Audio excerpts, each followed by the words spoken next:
I just want to say it's a great honour to be giving a talk. Thanks very much to Scott and Brandon for inviting me, organising everything. Thanks very much to everyone in the department. I'm going to try and give this talk while sitting down because it's easier for me to relax. It may be that I'll stand up if I start getting a cramp. So let's start off in a slightly bohemian way and see how it goes. Okay, so.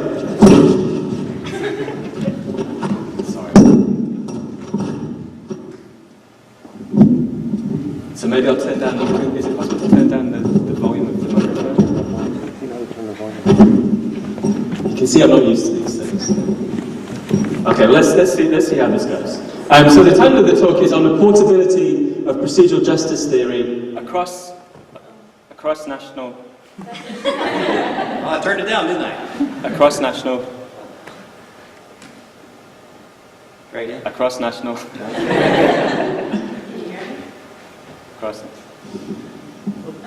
Oh yeah, that's good. Okay, so let's do that, and I'll try and keep my. Did that go again? Testing. Okay, that's good. Okay, across national comparative analysis. So I'm a criminologist. I'm also a methodologist. So this explains this slide. These are the three things I'm going to talk about, and for some of you, the balance won't be as you wish. So the first thing I'm going to talk about over the next hour is theory. So I've been involved in a project with a bunch of colleagues testing procedural justice theory in 28 different countries, including the US. So procedural justice theory, I'll tell you all about it. I'll also give you the results of our findings. I'll focus a lot on statistical stuff. And I apologize in advance, but I will argue that it's important for you to understand exactly how these things are being tested. And I'll also be talking about concepts. So I'm a methodologist, I'm interested in measurement. What's measurement about? Measurement is about defining concepts and then figuring out ways of operationalizing these concepts, right? So I'm going to be talking a lot about trust and a lot about legitimacy in the context of legal authorities. So procedural justice theory is an important theory within criminology. At the moment, there's a lot of discussion about what trust is and what legitimacy is in the context of the police and the law. So I'm just going to be summarizing our approach and see what you think. And then I'm also going to be talking about method and the importance of equivalence. And I raise the issue of equivalence because this is a cross-national study. So we're measuring concepts and testing theories in lots of different countries. It's vitally important that our method allows us to make comparisons, right? So when we want to say, does the theory seem to fit the US context? Does the theory seem to fit the French context? Does the theory seem to fit in Israel? And we want to compare the magnitude of statistical effects, associations, etc. It's vitally important that the method is equivalent. So I'm going to be making the claim that the European Social Survey, which is the big data set that I'm going to be analysing, has unusual quality, unusual attention to equivalence in terms of high quality sampling, in terms of the mode of interviewing, in terms of the meaning of the concepts, the measurements in the concepts, and also in terms of equivalence of analysis. So I'll be talking about that a little bit. So I want to start off with some concepts. So here's one definition of trust, a general definition of trust.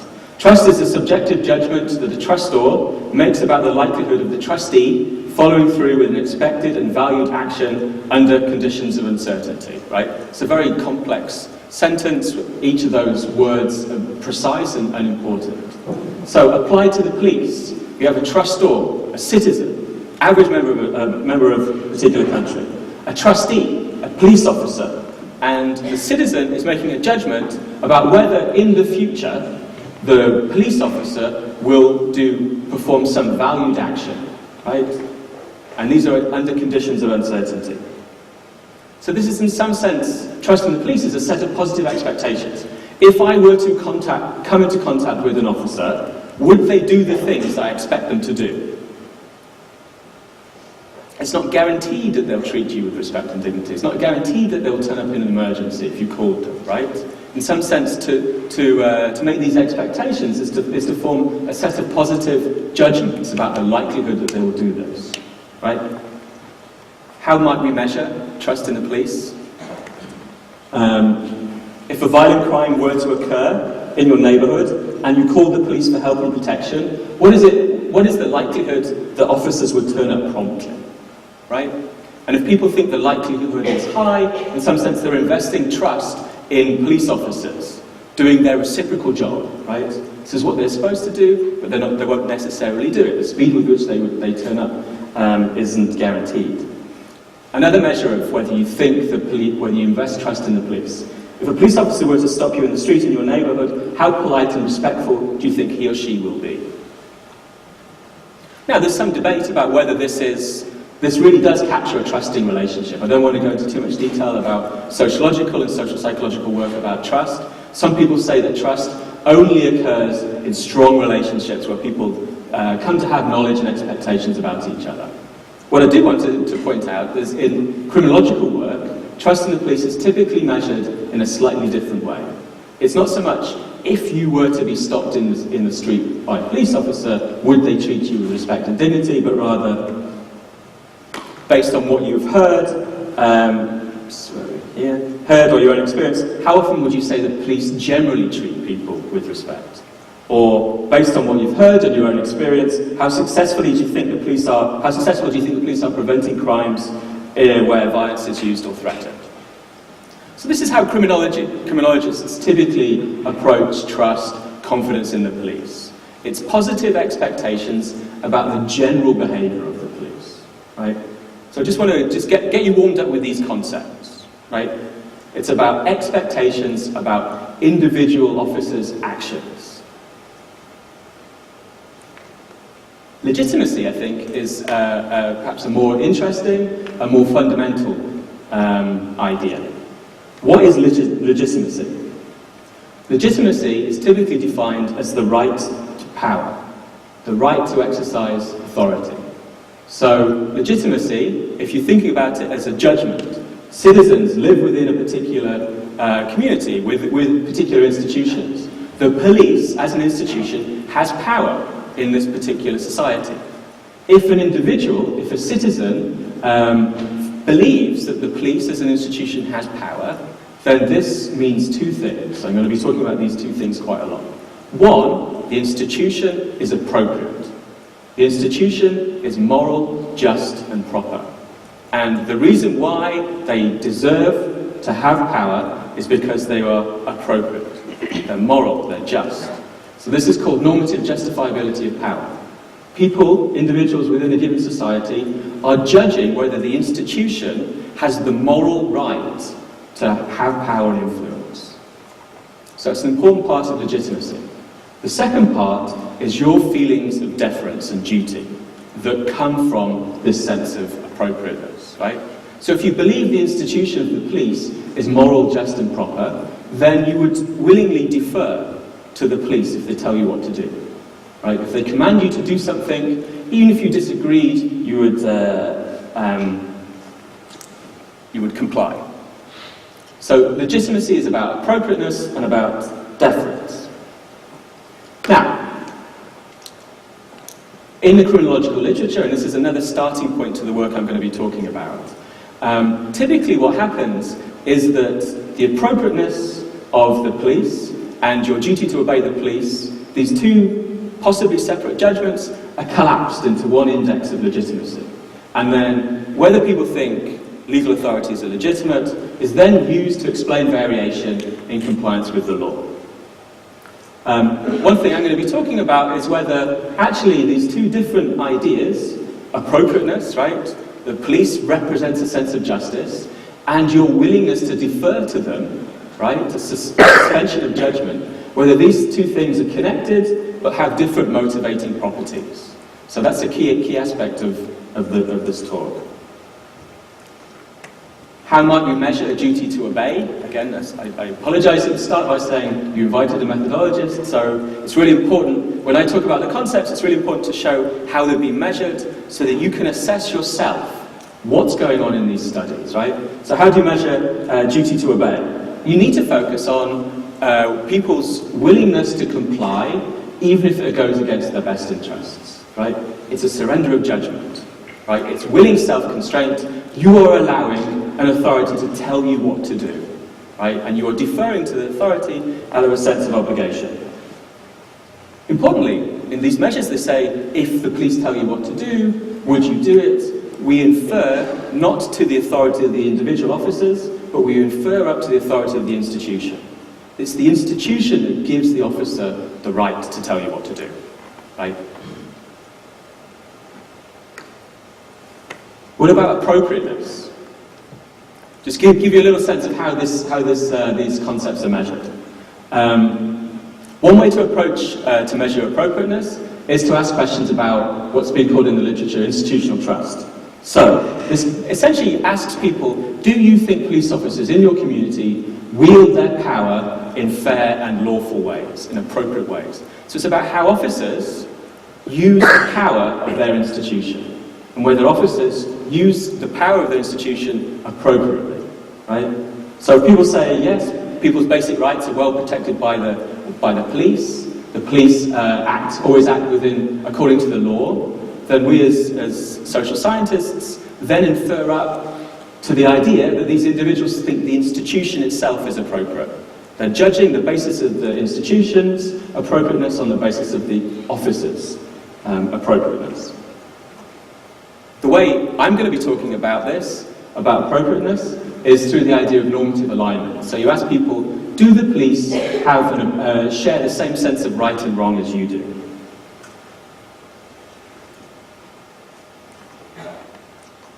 Okay.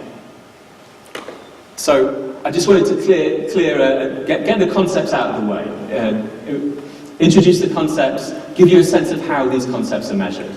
I want to just give another little bit of background and take a step back a little bit and just think about why trust and legitimacy, if you think about the police, the courts, the law, etc., why are these things important? Well, I'm going to be talking about cross-national work. So let's think about if you looked across countries in North America, in Central America, in South America, I'm going to be talking about Europe a lot, across Europe. If you think about indicators, what constitutes a healthy and functioning society? Why might we say that a society, let's say, a particular society in Central America, seems to be more healthy and more functioning than a particular society somewhere else in the Americas, right? Now, there's lots of different ways of judging this. You can look at economic performance, you look at healthcare, etc. You can look at inequality. I think crime is an important indicator of how well a particular society is doing. I would also say you could think about levels of crime, right? I would also say you should think about the criminal justice system, right? What we're looking for is a society with low levels of crime, a criminal justice system that's as cheap as it needs to be, that doesn't impose some kind of police state to achieve low levels of crime, and a criminal justice system that commands trust and legitimacy amongst its citizens, that demonstrates it's trustworthy, to be fair, to be effective, to be lawful, let's say, and generates its legitimacy, its right to power. I think we can take a sort of democratic approach to this, and we could say, in a given society, we as citizens have a right to live in a society with a criminal justice system that is trustworthy, right? We have a right, I would say, to be able to think that we can call up the police and they'll come and protect us. We have a right to be able to assume that if a police officer stopped us in the street, he or she would be lawful, he or she would be fair in the decision-making processes, he or she would treat us fairly. I will also say, though, that the procedural justice theory makes predictions about the importance of legitimacy, and we'll come on to this in a second. So, if you live in a society where the criminal justice system has demonstrated its legitimate authority, then there's evidence to suggest that this, in and of itself, encourages people to comply with the law and cooperate with the criminal justice system.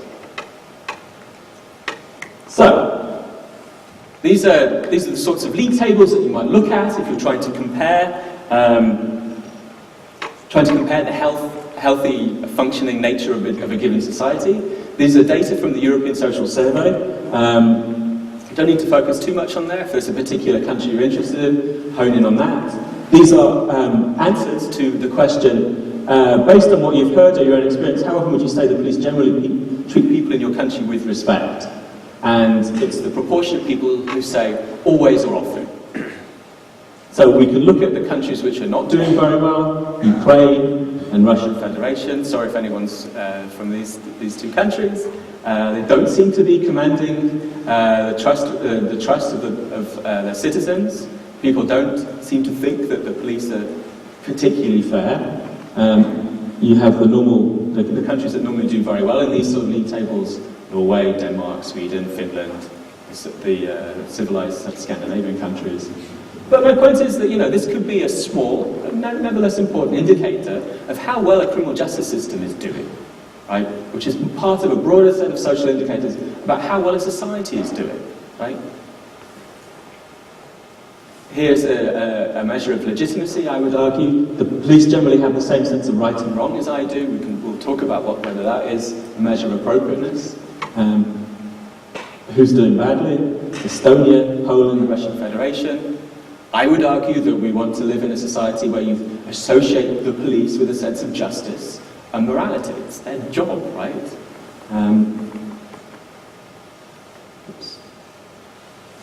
So we can think about the health of a society by the extent to which it commands legitimacy and trust, right? The extent to which the criminal justice system commands legitimacy and trust. Lots of other things that we want to include in this basket, right? But this would be one of them. I would say another one is the extent to which different social groups.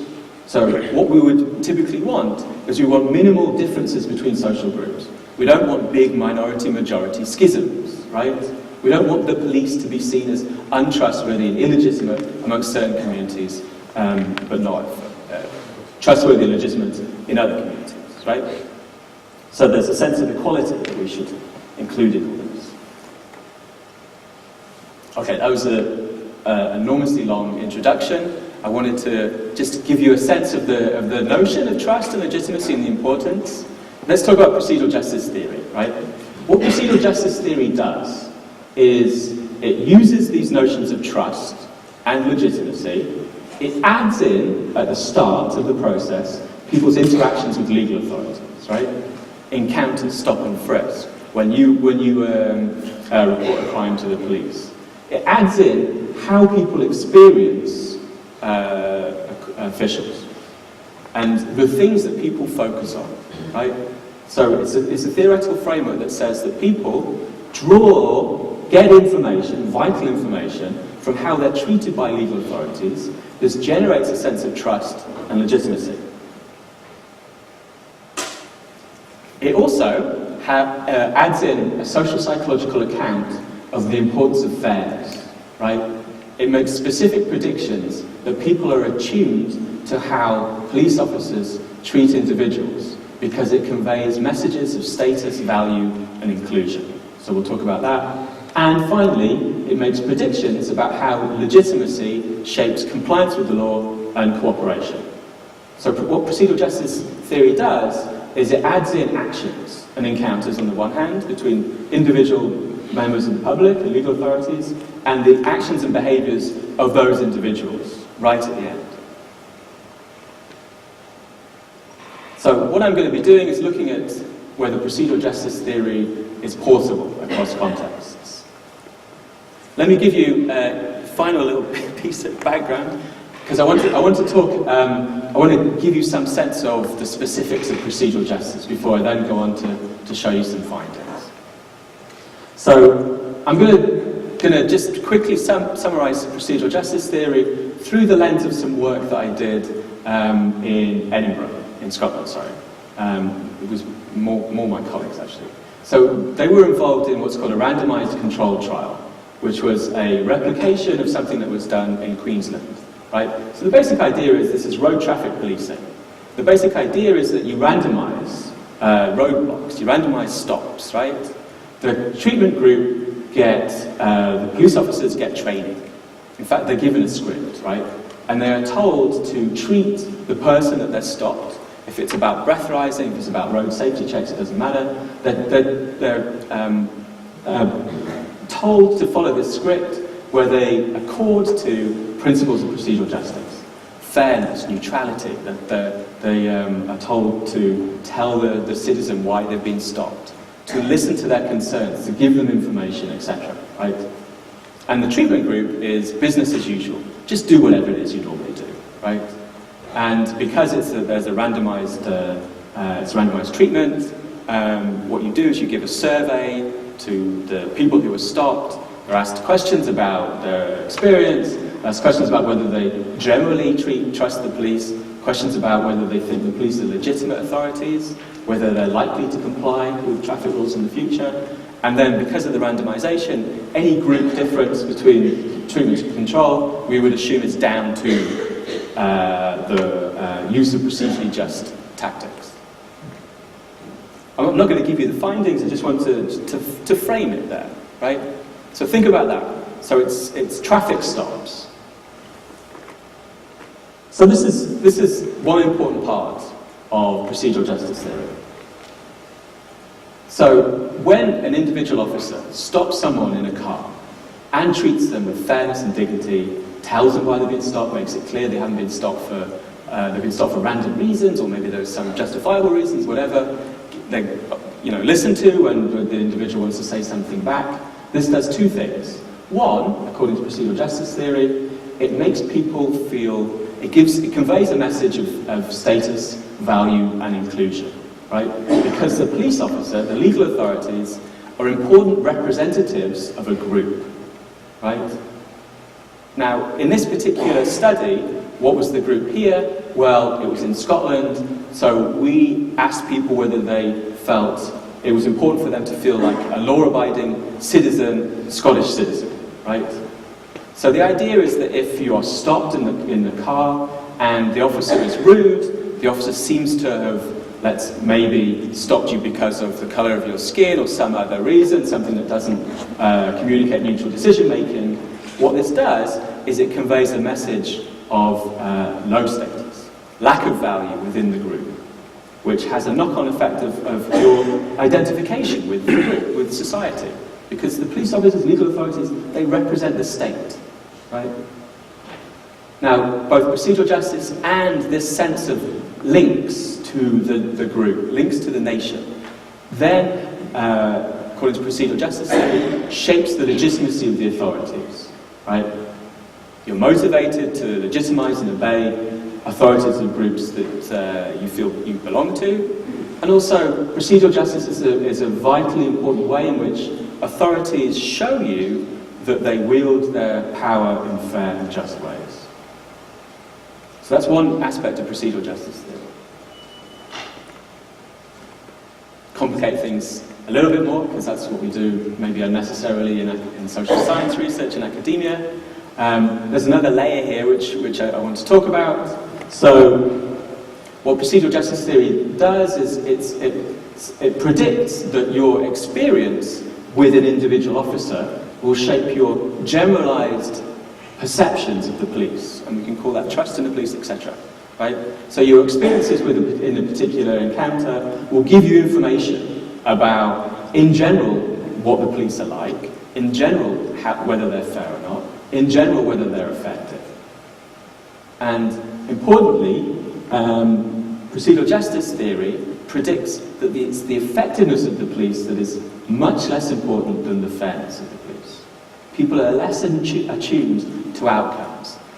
The legitimacy is influenced less by your sense that the police are effective at deterring criminals, will turn up quickly in an emergency. And procedural justice theory predicts that legitimacy is more influenced by actually how these individual officers wield their power and whether you generally think the police wield their power in fair and respectful ways. Final piece of the puzzle. So this is a sort of a summary of where criminologists are right now with the notion of legitimacy. So there's an important paper which talks about legitimacy as a dialogue. It's a dialogue between power holders and individuals and subordinates, right? So the idea is that power holders, an officer who stopped you in the car, is making a claim to legitimacy. A, to their right to stop you, and B, to the rightfulness of the institution that they work for, right? And then subordinates, individuals, members, citizens, are processing these claims. And out of this dialogue, comes legitimacy. It's something that is day to day, right? Is negotiated. If legal authorities are seen to be legitimate, this does two things. One, legitimacy tames power, right? For police officers to generate legitimacy amongst citizens, they need to restrain their use of power. They need to act in certain ways, right? So if they are to be seen as legitimate, this puts constraints around their activity, right? There's something delegitimizing about misusing power, right? So legitimacy constrains power. Legitimacy also reduces tension between power holders and subordinates. Why does it do that? If you believe that the police and the law, we'll come on to the law later, are legitimate, i.e. are appropriate and are entitled to be obeyed, you are more likely to comply with the rules, comply with the directives, comply with the law, and you're more likely to cooperate with the legal system, which means that the legal system doesn't need to do so much of the costly deterrence, the aggressive social control strategies. Because if people comply, self-regulate, right, you don't need police officers out there so much. Longest introduction in the world, but I assumed that you'd, in a lecture like this, you'd be interested in the big picture stuff. I now want to go through the study.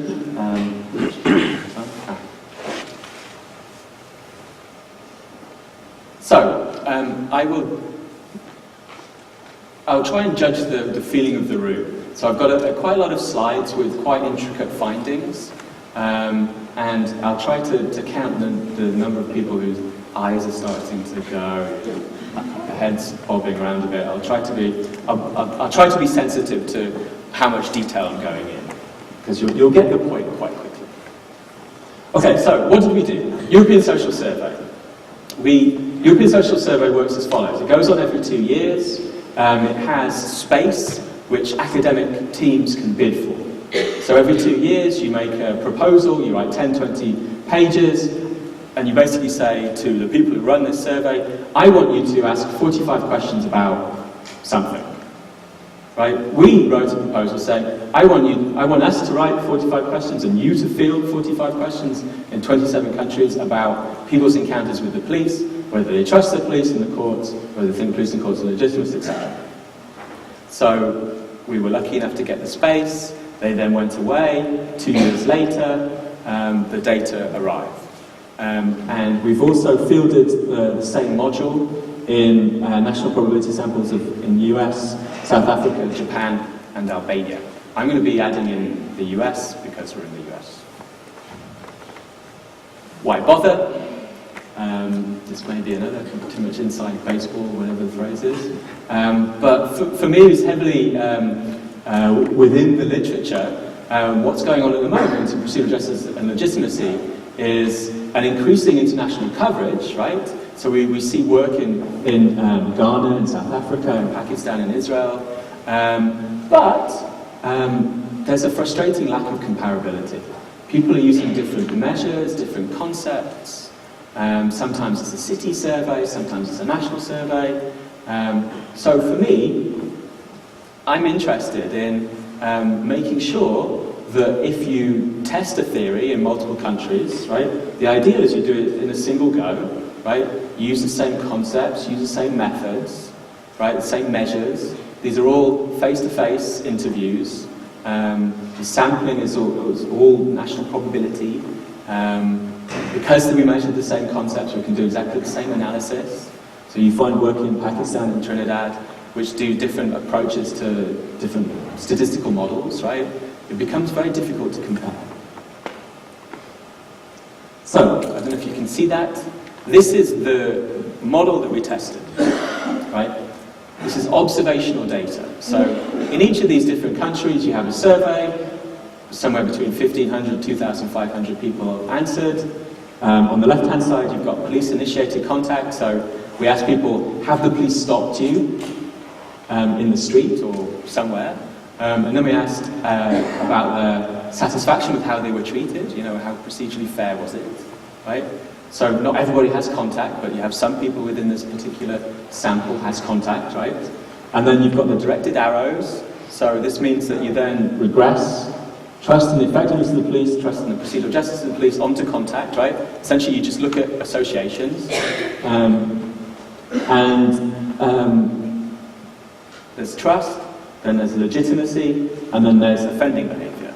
And we add into the model morality of the law and perceived risk of getting caught. So the basic idea here is to test the same statistical model to see whether, in particular, the hypothesized links from procedural justice theory hold. More specifically, that people's encounters with the police generates a sense that the police in general are fair, which generates a sense that the police and the courts and the law generally are legitimate, which then predicts offending behaviour. Adjusting for the fear of getting caught and the actual morality of the act, does legitimacy predict law-abidingness? And is legitimacy linked back to how you were treated by the cops? So we test this specific model using structural approach modelling in 28 countries. How do we measure it? So we have 3 measures of offending behaviour. In the past 5 years, have you done any of the following?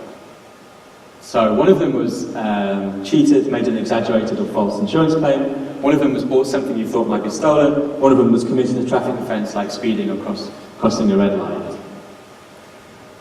Now I tell you, it's very difficult, A, to think about everyday crimes, right? The sorts of offending behaviours that a decent minority of a given population might do, right? And also admit to it in a survey situation, right? We found that 2% of people in all the 28 countries polled admitted to false insurance claims. I have no idea what the real percentage was. It's possible that this is just a very non-frequent. 6% of the sample bought stolen goods, right? And then traffic offences, it was something like 15 or 20%. But something really strange was going on here. The highest rates of offending were in Scandinavian countries. Basically cycling. People are admitting to cycling through a red light. All I'm saying is, self-reported offending behaviour is very, very difficult to do. I'll leave it at that. So, in our model, we just focused on buying stolen goods, and we've got 6% of the sample, which introduces, I would say, some problems. Okay, I'm going to skip these. How do we measure legitimacy? Well, earlier on, I talked about legitimacy as duty to obey and appropriateness. So this is how we measure duty to obey. To what extent is it your duty to back the decisions made by the police even when you disagree with them, right? So duty to obey the cops even if you don't understand why they're telling you to do something, you'll do it out of sense of obligation. Everyone has a duty to back the final verdict of the courts, and all laws should be strictly obeyed. Okay, I'm going to skip that because too much information. How do we measure a sense of appropriateness, right? So if we're trying to measure the idea that people think that the police as an institution is appropriate and therefore is entitled to be obeyed, it's a difficult and abstract concept, right? You need to think of a way of not just measuring it, but also trying to reach into people's psychology, to try to get a sense of how might people on a day-to-day basis think about the appropriateness of the police as an institution, right? Now, there's different ways of measuring this. I talked about one earlier on. You know, do the police respect the basic rights of citizens? That's one way of doing it. This is the way that we approached it. Do you think that the police stand up for values like you? Do you approve of how they act? And do you think they have an appropriate sense of right and wrong? It's a sense of normative alignment. It's a sense of, like, do they have the values that lead them to act in ways that you think are appropriate? When they're protecting and enforcing laws, are they acting in ways that accord with your own moral values? This makes sense to me, I think, as a Brit. We have a notion of policing by consent. police are the public and the public are the police. They work for us, right? They should be actively generating a sense of social order that accords with our own values in the community. Okay, let's skip that. A little bit of statistical work. I'm getting the sense I should move through some of the technicalities a bit quicker. An important thing to do is to see whether these judgments are distinct. So, is the felt duty to obey, is this a distinct judgment from the moral appropriateness of the police? Is your sense of whether the police are fair and effective, is that distinct judgment, right? And we found that in each of the 28 different countries, we use confirmatory factor analysis to show that these are tapping into underlying, empirically distinct psychological constructs.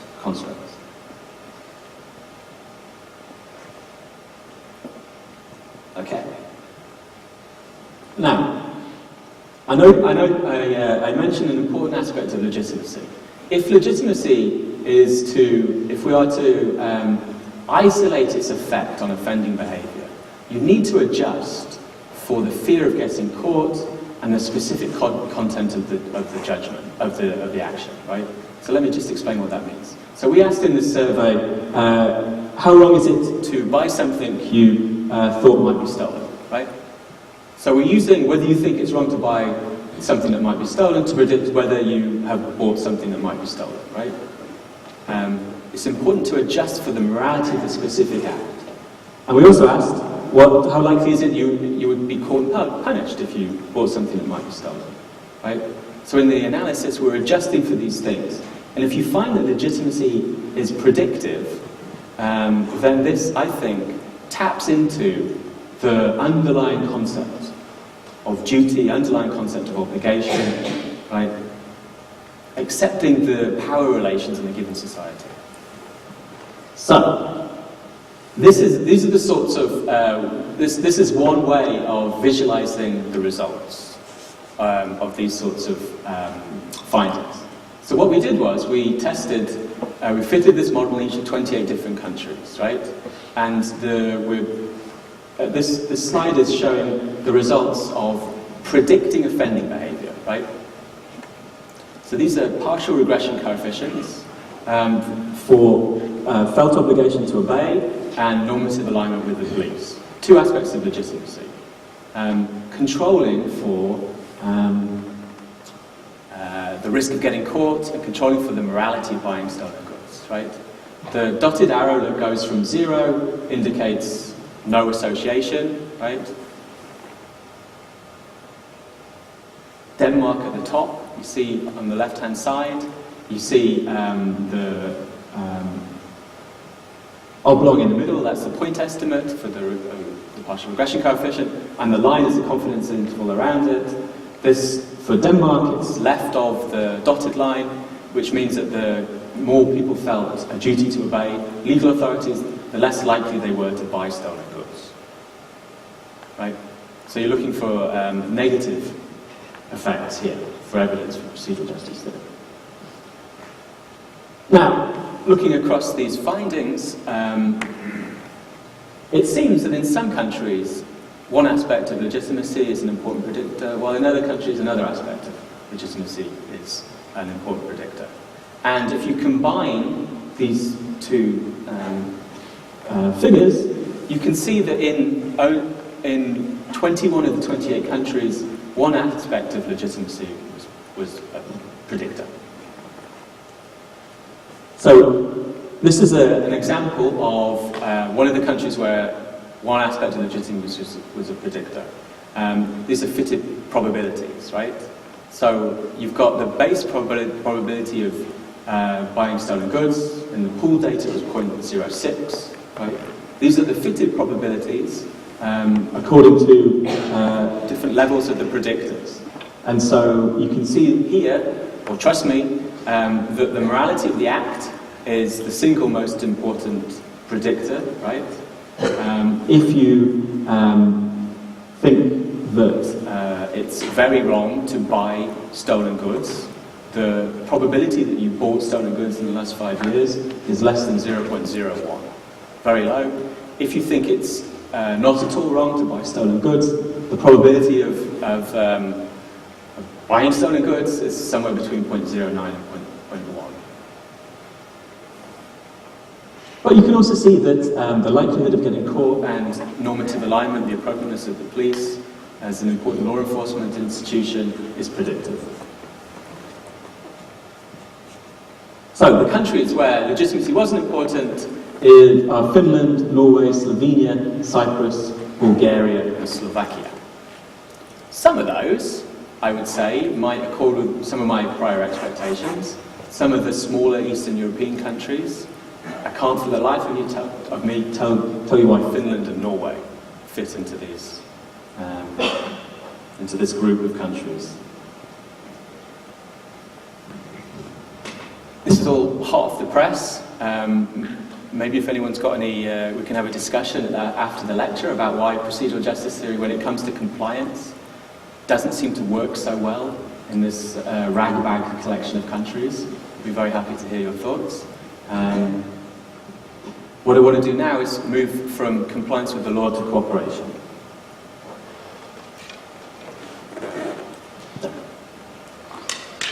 Okay, and I will rush through this because I accept that I'm putting too much detail into this particular forum. So, one aspect of procedural justice theory is to say, why do people obey the law? That was Tom Tyler's famous book in 1990, and he said that people obey the law because they think it's the right thing to do, in the sense that the law typically prohibits harmful behaviour. Right? You're not going to burgle because burglary is wrong. You're not going to steal things because stealing is wrong. Right?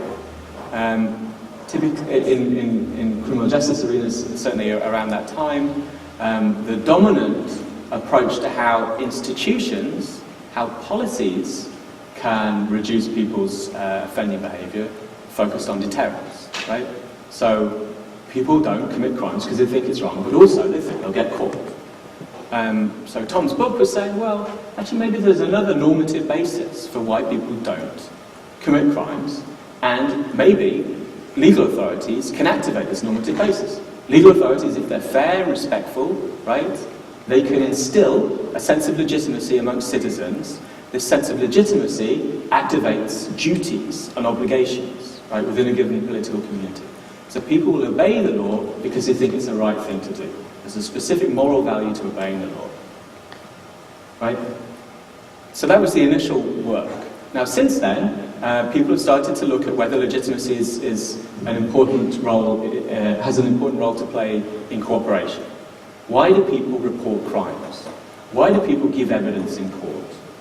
And so this is a setup for a test of procedural justice theory, which is ultimately trying to explain variation in people's willingness to report crimes, give evidence in court, etc.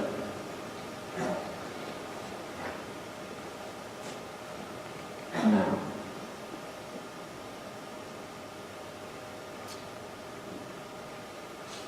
okay, I'm gonna scare you by going over 6 slides with lots of fancy statistics, but I think it's the right thing to do. So,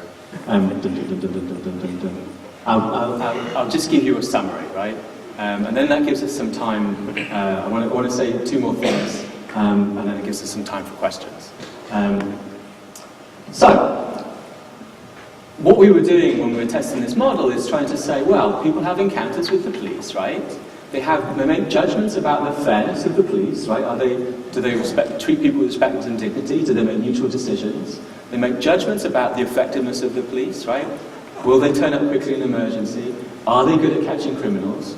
People have a sense of their own safety, right?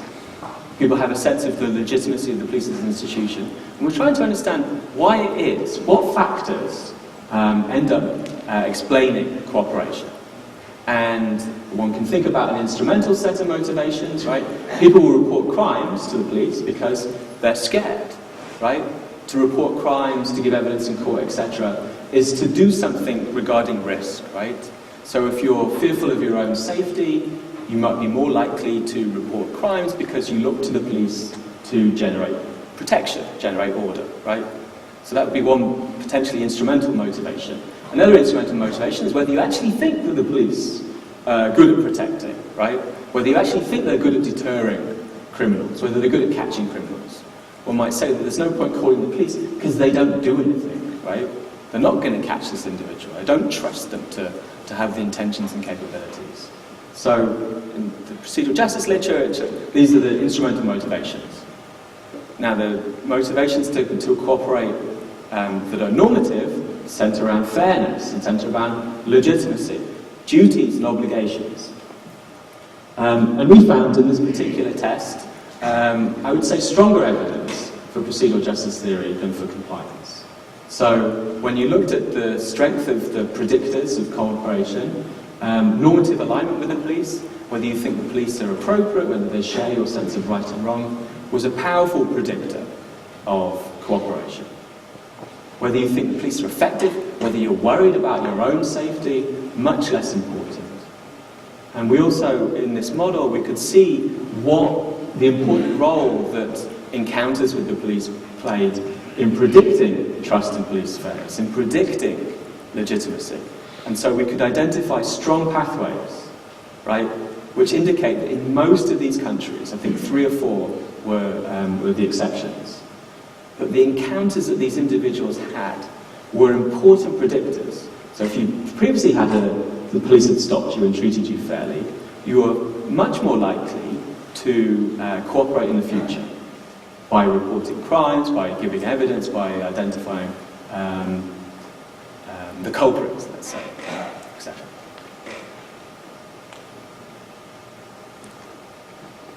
Okay. Why should we care? And let's see if I've got one more study to finish up with potentially, if I can get through this quickly. So, why would you care about this sort of study? Well, I think the theory is one major part, right? It's an important theory. It has policy relevance. I think it's psychologically intuitive, right? There's a lot of evidence in lots of different settings that procedural justice matters. So in your own institutions, maybe as a student dealing with the institution of your university, in the workplace, etc., how authority figures treat subordinates is very important to how people, subordinates, think about the group, right? Procedural justice theory makes a lot of makes some core predictions that seem to play out in lots of different settings. People feel more identified with the workplace, right, when their immediate boss treats them with respect and dignity, makes them feel included in the process. And it seems like this translates to legal authority settings, right? Encounters in the street between you and authority figures. So, and this has strong policy relevance, right? It suggests that we should move, at least tip the balance away from aggressive, proactive policing strategies like stop and frisk, right? Which seemingly are there to demonstrate authority and dominance in the streets, right? But have a counteractive effect of delegitimizing officers and institutions and damaging community relations, right? So the theory is important, and it's good to test it in lots of different contexts. It's not immediately obvious that it would translate across contexts. I think here the equivalence and quality of the data mean that we can make reasonably good comparisons, right? We can look at the effect sizes, let's say, the strength of associations, and make some judgments about that. Okay. I am particularly interested in thinking about legitimacy as 2 connected appraisals and 2 connected motivations. So I'm particularly interested in trying to understand whether duty to obey is one thing and appropriateness is another thing. Strongly connected, but different psychological states and different psychological motivations. So a duty to obey is really just content-free deference. It's saying, I will obey an unjust law, right? I will obey a police officer even if I don't like how they're treating me, right? Even if I don't understand the reason for it, right?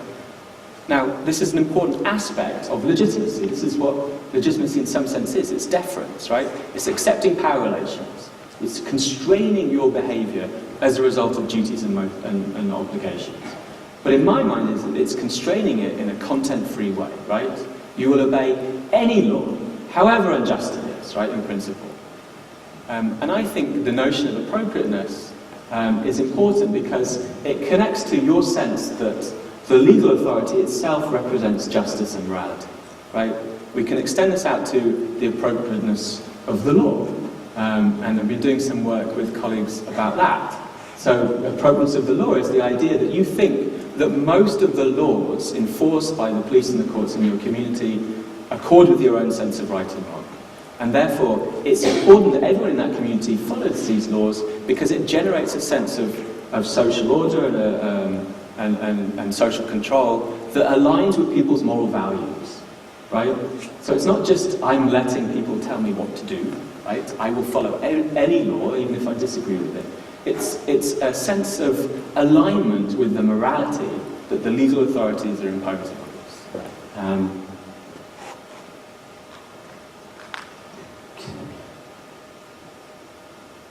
You know what, maybe I'll stop there. It's probably a good time to stop. I have one more study, but it's probably too much. Okay, so we'll just go to this one. Okay, so I'll finish up there. And how much time do we have for 20 minutes or so? Sure. So finish up there. Thanks very much. We have lots of time for questions and comments. So thank you. Thank you.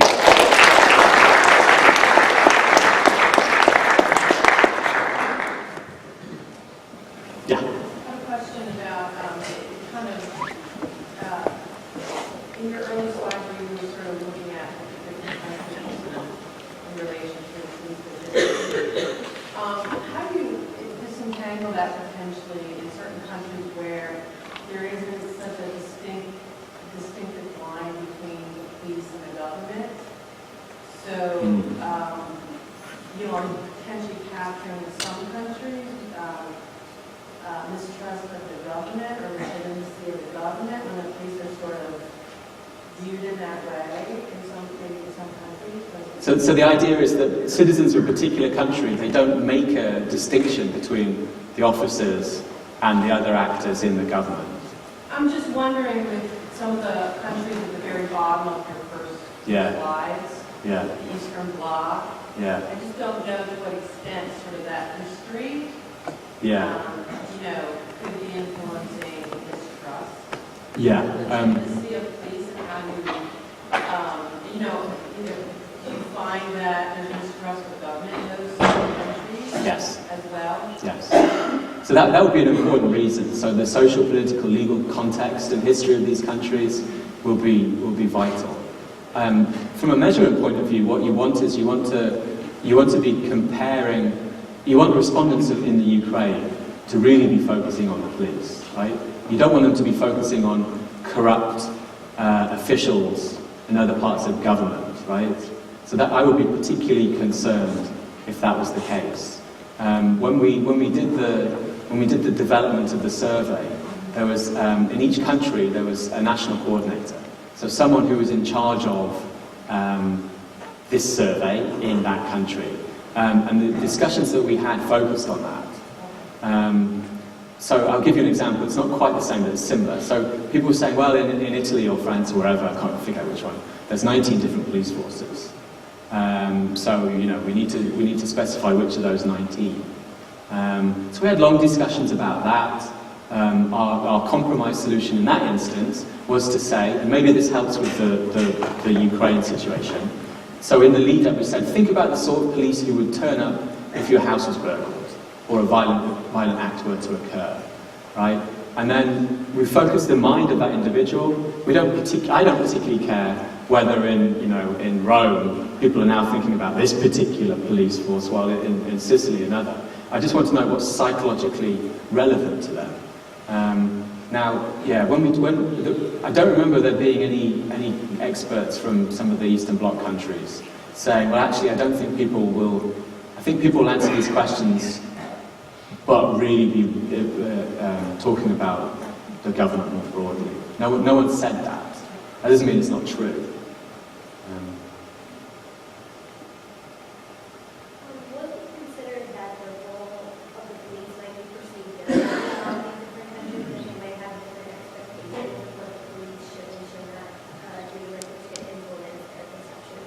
Yes, that's a really important point. Let me give you an example about appropriateness, right? So appropriateness is a very abstract idea, right? It's that the institution has the right to power, and the right means normative justifiability. They are doing the things that justify their position. Now, this is an abstract idea in general, right? And no, there's no way you can ask.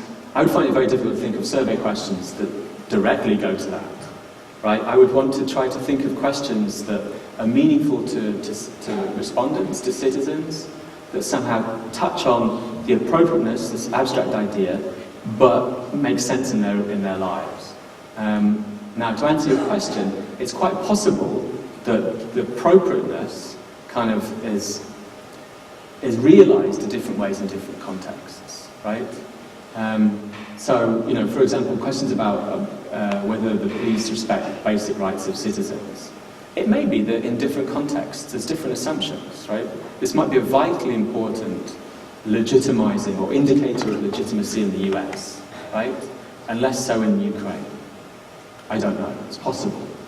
One might make a normative judgment that actually this is what justifies police power. They should respect people's basic rights, but individuals might feel differently. And that was one of the reasons why we asked about a shared sense of right and wrong.